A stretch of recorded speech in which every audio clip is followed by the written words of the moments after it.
Happy Thursday, boys and girls. My name is Jeffrey Scott Mitchell, and today is like my Friday-ish, as I am off tomorrow, Friday, and I work Saturday. 5 days a week. I'm a flexible worker, as is defined in my HR policy work schedule. My position was created when I started working at this company. I was a contractor for 4 years because the permanent position, doing what I do, schedule flexibility, had not been created yet. Therefore, they created it for me. They brought me on permanent. Best job I ever had. Anyway, so I work Saturday and I'll take off tomorrow. And then Saturday I work at 7:30 in the morning, which basically kills Friday night somewhat, if you think about it sideways, kinda.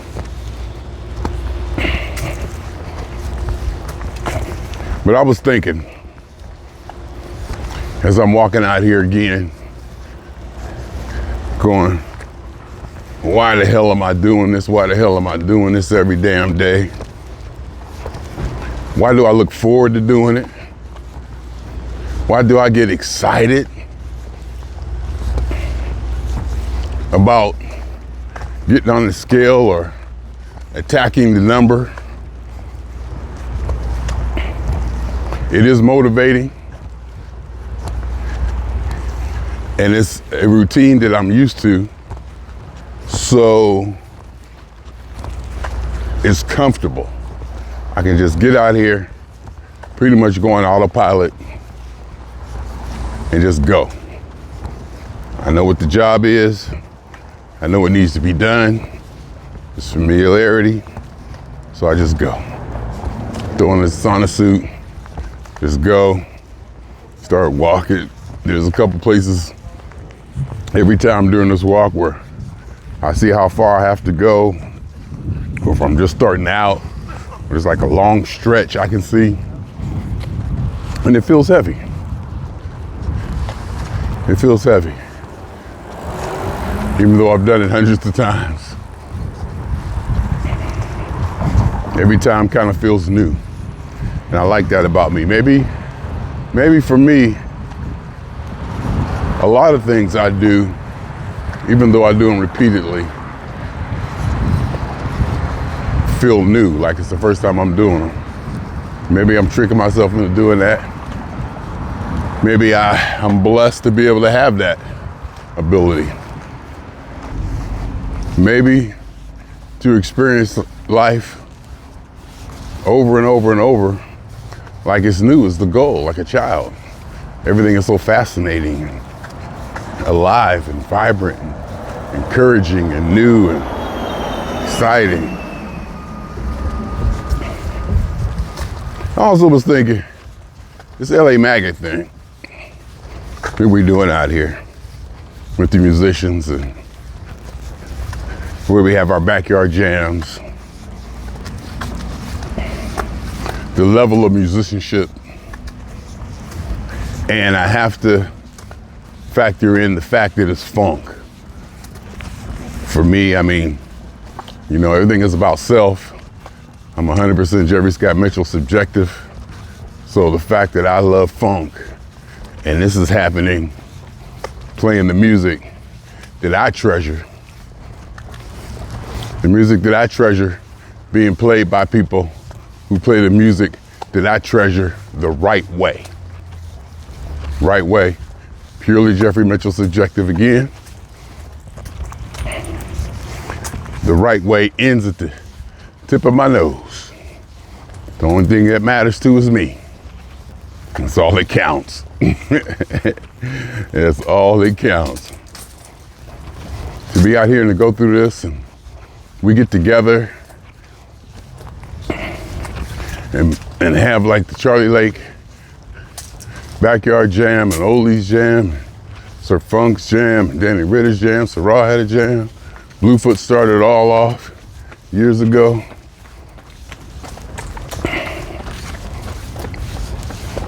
I got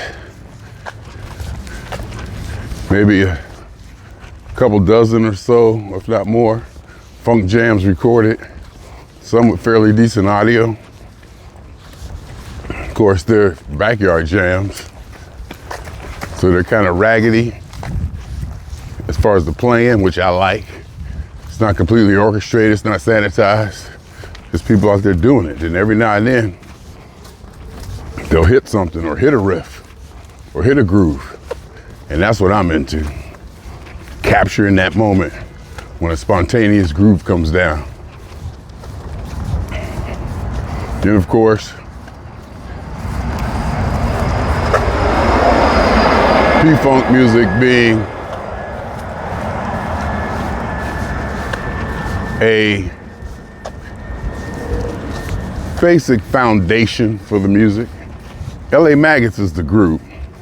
LA Maggots band is a P-Funk tribute band. LA Maggots was named of all of us kinda years ago, maybe 20 years ago. Somebody tagged us LA Maggots. I know who that somebody is, but I ain't saying their name. Mr. Daryl Moon, I believe. He tagged me, Lamar, Tally, and I think Brian, when the dude we had met in Vegas, was in the picture, and he called us the LA Maggots. But anyway, so that's the thing, and it's a thing, and I think Clyde Tally even registered the name or LLC'd it or something. He may have that official name as a something. So, you know, y'all know how it goes. Especially being a Parliament Funkadelic with names and who owns this and who owns that and what is that, what is this. It gets sticky in the music industry and in the industry and anything where money is involved. And I tend to stay away from that. I want to keep it as a hobby and as fun. And if somebody was to probably approach me with a serious opportunity, I would have to really stop and take a look to see if I would want to do it. Because right now I don't have to compromise. The music I do, I can do it the way I want it and how I want it and no other way. I don't have to do this or do that to appease somebody, not to appease as a project for somebody else. Somebody paying you, you got to do what they ask you to do. So, I probably don't get joy out of helping someone fulfill their creative desires. Somewhat I do, but mostly my joy comes from fulfilling my own creative desires. And I have no problem with being the only one who wants to do that. I'm cool. I can get along with just me, myself, and I, and my computers, and my data, and my hard drives, my accumulated video and music resources, and my softwares. I was doing something on the computer yesterday. All right, the Charlie Lake Funk Jam, 6 hours. I recorded 6 hours. So I had 6 hours of video. I had 3 cameras going. And I had them plugged in to AC, so they had battery. And they're wireless, but I wasn't using them as wireless. I was only using the wireless part to monitor to see if they were still running and what they were shooting. So every now and then I pop in and take a look on my phone. I can look and see where the cameras is.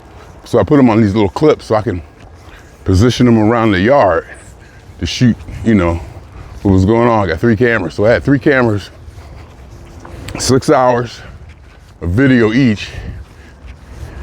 And then I also had audio tracks. I have my audio equipment out there. So I got like 5, 6 tracks, 6 hours too. So that's a lot of data and a lot of video information stuff that I'm messing around on my computer. And my computer was handling it. I was bopping between programs, video and audio, moving these things around. There was a little bit of hesitancy every now and then, but that's to be expected considering how much, video files I'm moving around inside that program. And I had Cubase running behind it. I had Cubase minimized. It still had its full load program that I'm running CyberLink Power Director, chopping up the video. Then so next would be for me to take the audio I recorded, mix it down, master it, do whatever, and then match it to the video that I recorded. And I can use the audio from the video cameras, which ain't horrid.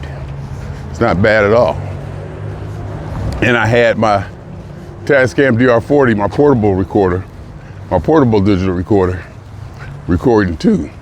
So I stacked them all, lined them all up, try to get all the tracks to line, listen to it, mix it a little bit, then was playing with the audio. So, I got a pretty good capture of the whole event. And I got a bunch of events like that. A lot of them, in fact. LA Maggots. And now that I think about it, I'm naming all those people, who had funk jams. I had one. I had one in my apartment. It was like a recording session funk jam. Everybody came over. We had the best time, food, just hung out, sung, recorded. We even made a song. I got a song out of it. Some good tracks, just playing. I got to do something with it. I definitely have tracks for that video. I got to do something with it. I got to do something with it. Like Ponytail say, share. It's not about, I guess that I was thinking, I know what he's saying about sharing, because I got all this video and stuff. Django is another one talking about. I got so much video of him every time he see me. Like, when I'm gonna get some? And I'll be like, and it's not about sharing, it's about distributing. Find a distribution channel or establish protocol. And I actually have it. I got DistroKid. And of course you got all your SoundClouds and stuff out there. You got stuff out there, it's there.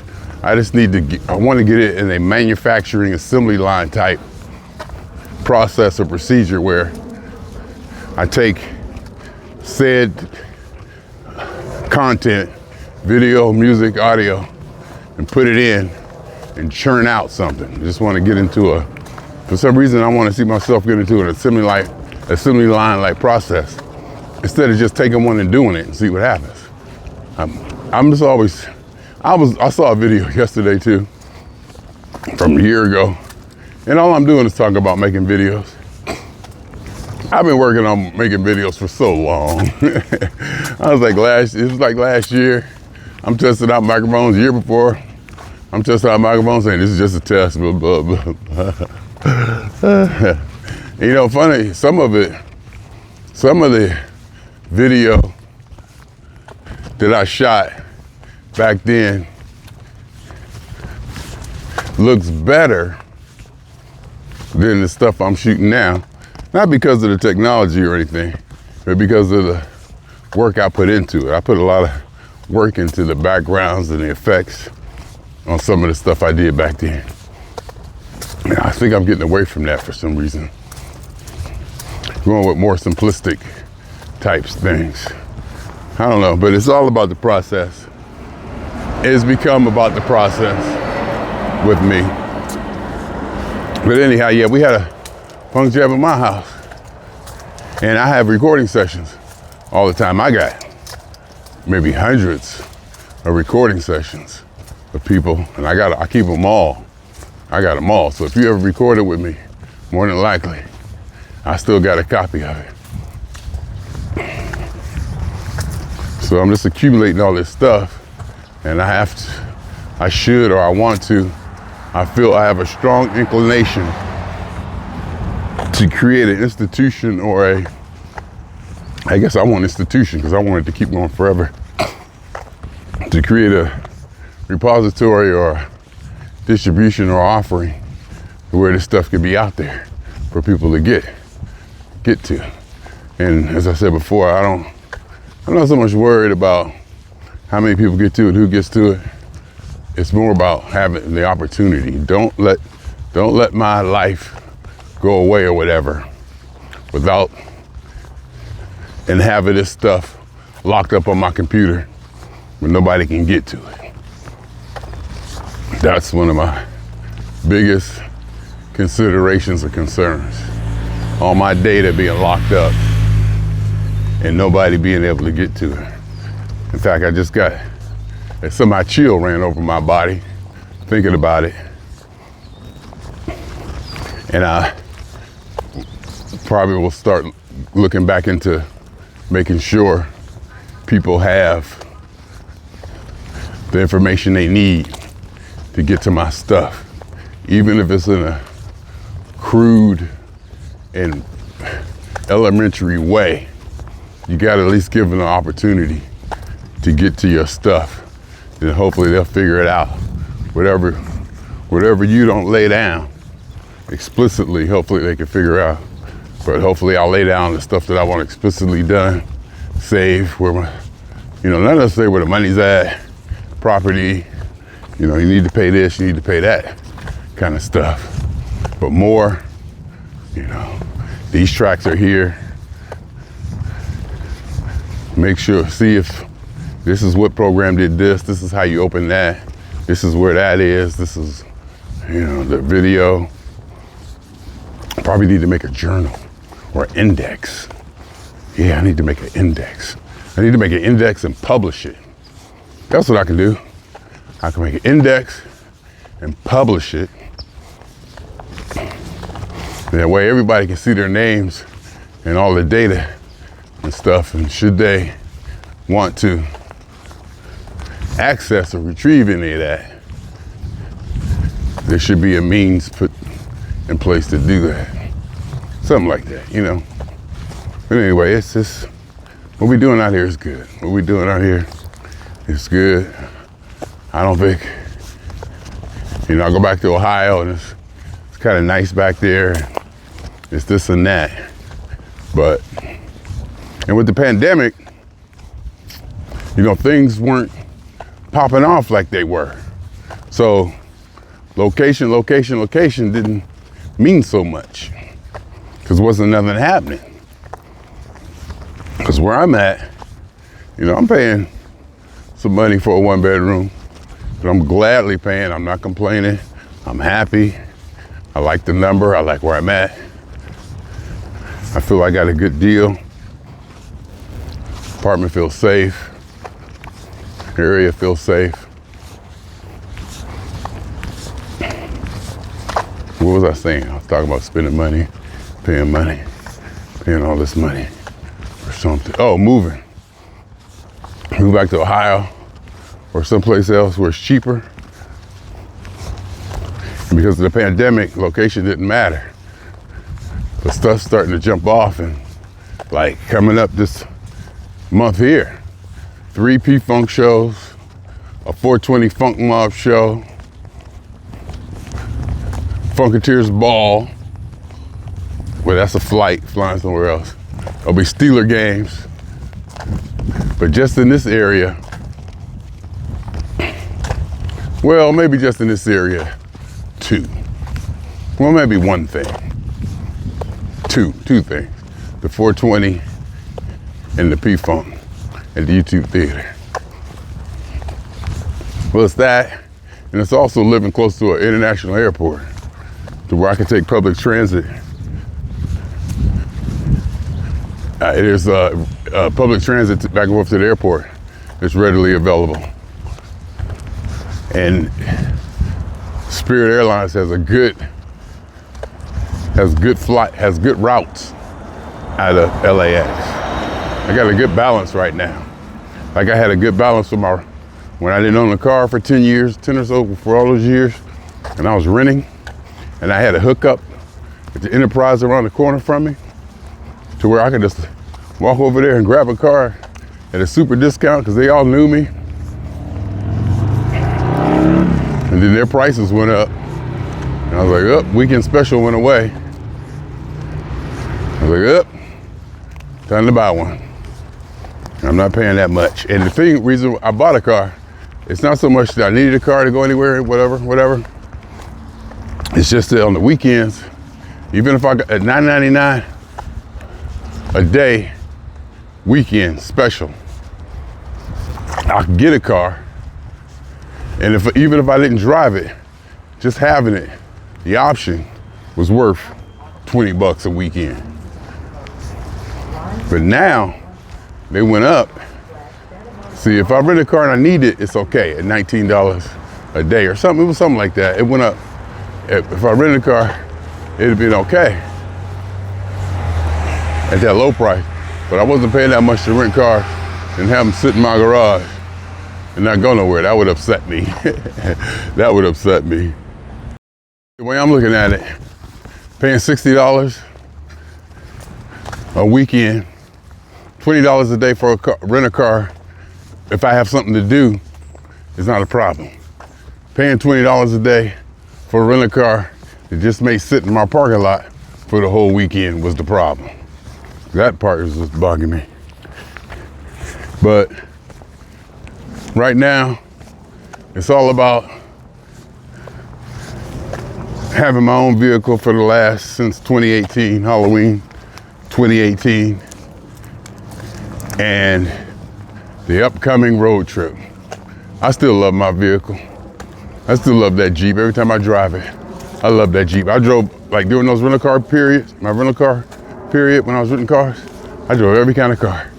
So I know what they all felt like, you know, what I thought about them, how they handled, how I fitted them, how I felt in them. And that Jeep Renegade was the one. I had drove a bigger Jeep, it was too big.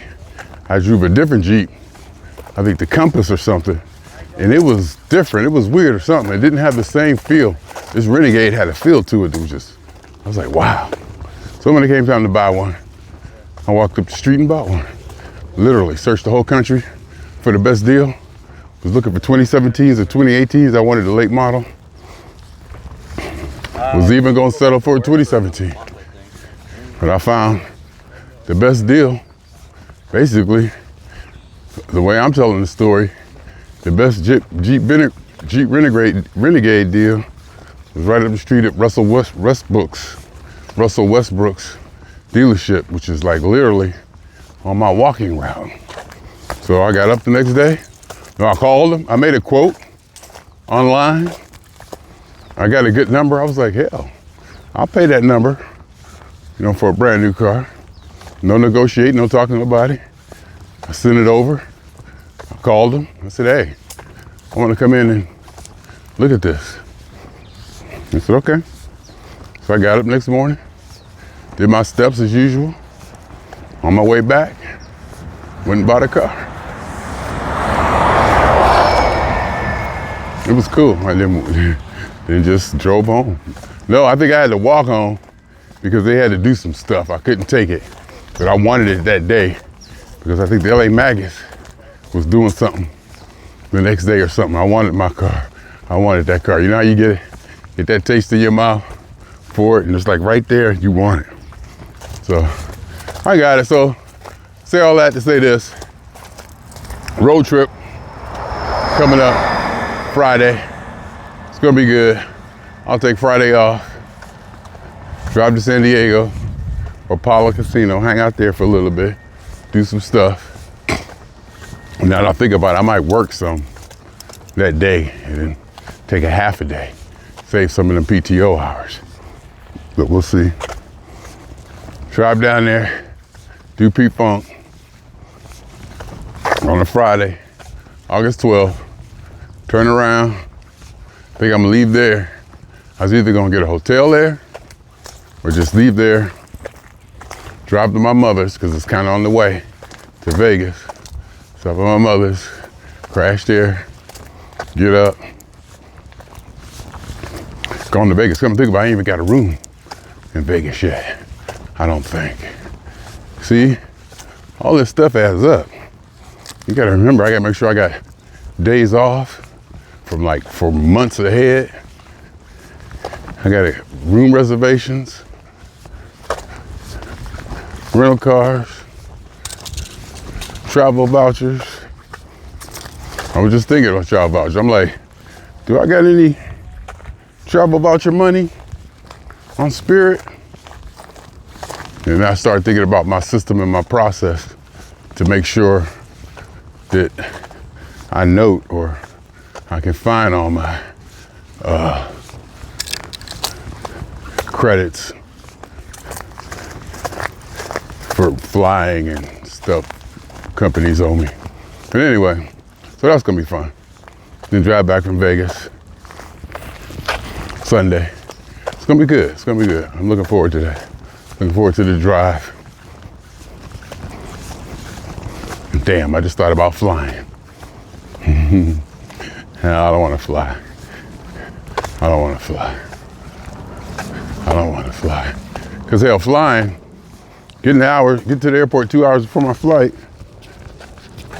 In that amount of time, I could drive, damn near, kinda, sorta. And I don't mind driving. Driving the vehicle, music, chilling, you know, across the desert. So that'd be fun, and then come back, P-Funk on the 17th. YouTube Theater, Hollywood Park Casino area, or SoFi complex. And then 420 Funk Log on the 23rd.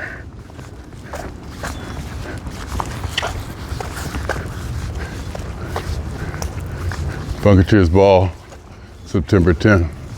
See, all that's coming up, and it's exciting. And it has to be planned for, orchestrated, and put in place to be executed. My weight is down. My weight was 206 something this morning, which is really low, or 205, I forget what it was. 206, 205, I think it was 205.